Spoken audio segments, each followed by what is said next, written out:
Bienvenue dans votre émission Itinéraire Entreprise, diffusée sur le Figaro. Bonjour à tous, bonjour Magali Vicente. Bonjour. Vous êtes la CEO de Lead On, un organisme agréé de formation et d'accompagnement des élus.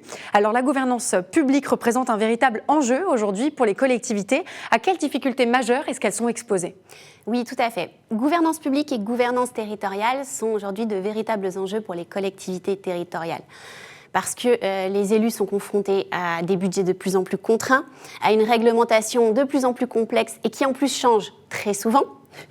Et en plus, à une volonté d'être le plus présent possible dans l'actualité, au plus proche en fait des citoyens.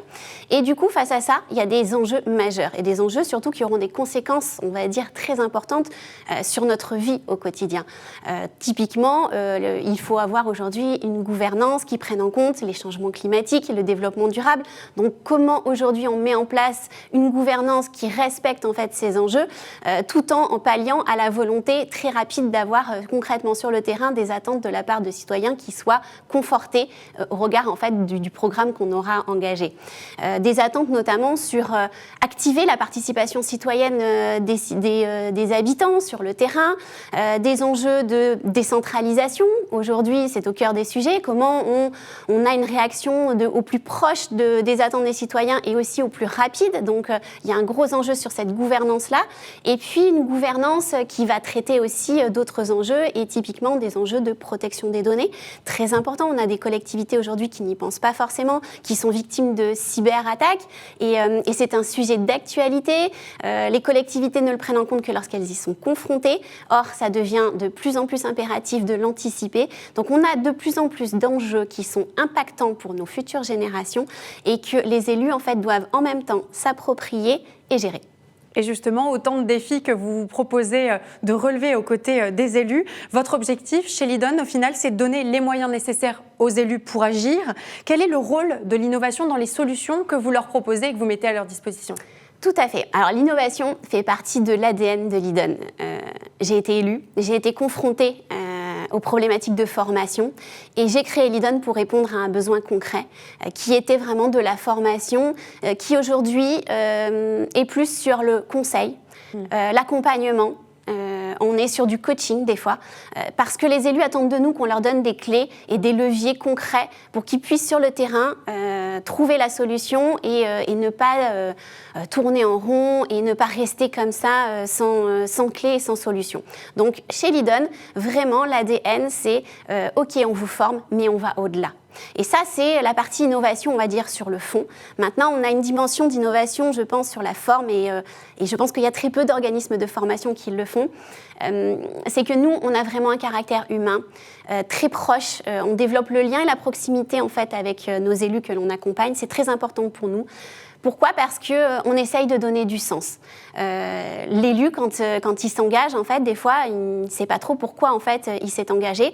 Et au final, empêtré, j'ai envie de dire, dans son quotidien de recherche de solutions tous azimuts pour les citoyens et en plus de son travail, il oublie, en fait, pourquoi il a cet engagement-là. Et nous, on essaye de lui montrer qui il est. Qu'est-ce qu'il incarne, parce que ça, c'est de l'innovation. On ne peut pas gouverner si on n'incarne pas quelque chose.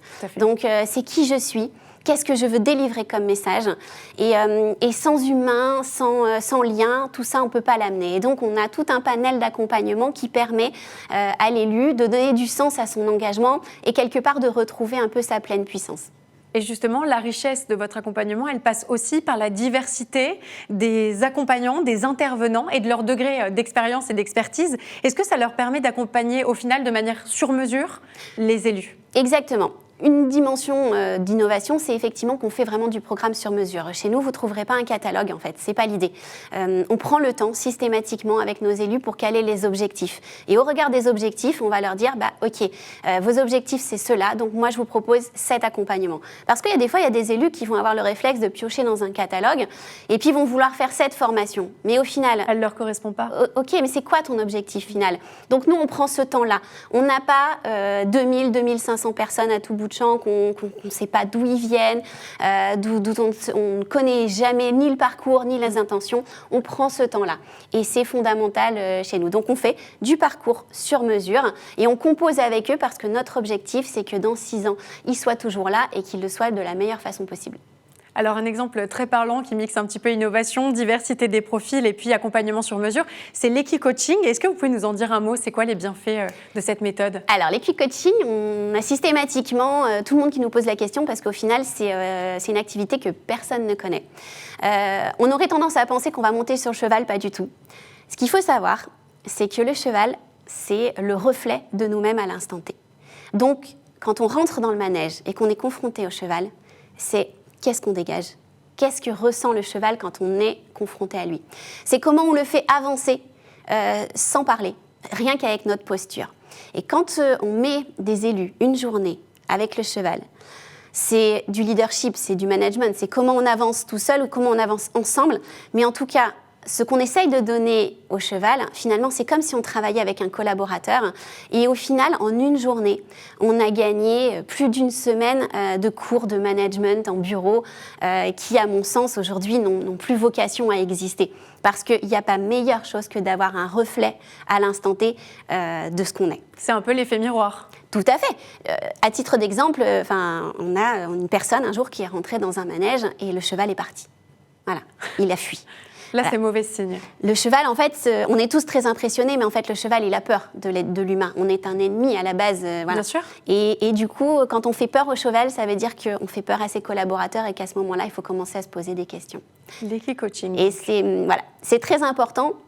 Juste, je voudrais rajouter parce que il faut aussi être préparé à cette image. On ne va pas comme ça passer une journée d'Equi-Coaching sans en amont, nous on les prépare parce que l'image, quelquefois, elle peut être brutale aussi. Donc c'est en ça qu'il faut être prêt à vouloir avancer sur soi pour être le mieux possible avec les autres. Et justement, qu'est-ce qui, selon vous, permet d'être dans les conditions de ce qu'on appellerait une bonne gouvernance? Est-ce que ça passe par mettre en place une réelle stratégie sur les points que vous avez cités et notamment accompagner comme ça les élus? Alors, une bonne gouvernance, c'est d'avoir un leadership clair et assumé. C'est fondamental. On ne peut pas diriger si on ne sait pas qui on est et si on ne sait pas quel message on dégage. Donc ça, c'est fondamental. Et malheureusement, quand on est à la rencontre des équipes, ce n'est pas forcément la priorité. D'autant plus lié à la crise du Covid, on a des équipes aujourd'hui qui n'ont pas voulu forcément entendre et qui se sont dit non, ce n'est pas la priorité, on repousse. Et maintenant, on intervient, on va dire, en pompier parce qu'on a des démissions, parce qu'on a des conflits. Voilà, donc nous, on essaye de faire le plus de pédagogie possible là-dessus et on explique que c'est fondamental d'avancer ensemble pendant 6 ans. Ça ne va pas être rose tous les jours, on est tous différents, il faut qu'on apprenne à composer et à travailler ensemble. Et donc nos accompagnements, ils sont là. Bien sûr, on fait du fond, mais on fait aussi beaucoup de forme pour que tout le monde puisse arriver à travailler ensemble et à s'épanouir au sein de cette équipe pour avoir envie de continuer. Et justement, la Covid dans tout ça, nouveau défi pour les élus? Oui, nouveau défi. La crise a permis de démontrer l'intérêt et l'importance en fait du relais de proximité des élus sur le terrain. C'est indéniable. Donc aujourd'hui, j'ai envie de dire, pour moi, ça va faire aussi, c'est un enjeu de ce débat des présidentielles, le rôle de l'élu sur le territoire. C'est qu'est-ce qu'on lui donne aujourd'hui comme rôle, et notamment par rapport aux nouveaux enjeux de la décentralisation. En termes de maillage territorial. Voilà, il faut aller beaucoup plus vite, il faut mieux répondre à la demande des citoyens. Et puis, la crise, nous, chez Lidon, a permis aussi d'innover énormément. Comme je vous l'ai dit, c'est le cœur de notre ADN. Et notamment l'an passé, nous avons décidé en fait de créer un off du Salon des maires, parce que le Salon des maires n'étant pas ouvert au public, nous avons créé une offre de formation, de débat, d'interaction pendant 3 jours, entièrement digitalisée. Voilà. Et nous recommençons en fait cette année, donc les 16 et 17 novembre, nous allons proposer un programme avec beaucoup de thématiques qui seront liées aux enjeux des présidentielles et notamment au rôle de l'élu. Donc entièrement digitalisé, mais aussi avec une soirée en présentiel que nous invitons bien sûr à suivre sur notre site internet. Alors, où est-ce qu'on peut vous retrouver rapidement pour les élus qui seraient intéressés justement par un accompagnement comme celui de Lidon? Alors, les élus peuvent nous retrouver sur notre site internet, www.lidon.fr, sur nos réseaux sociaux, Facebook, LinkedIn, Instagram, et puis nous contacter par téléphone. Vous avez l'ensemble de nos coordonnées qui sont publiques, et n'hésitez pas aussi donc, à vous abonner à notre newsletter. Nous envoyons une newsletter à peu près tous les 15 jours pour vous informer des actualités essentielles de la collectivité. Très clair. Merci beaucoup Magali Vicente. Je Merci rappelle à vous. que vous êtes la CEO de Lidon, un organisme agréé de formation et d'accompagnement des élus. Merci beaucoup d'avoir accepté notre invitation. Merci. Quant à nous, on se retrouve très vite pour une nouvelle émission Itinéraire Entreprise diffusée sur le Figaro. Je vous dis à très bientôt.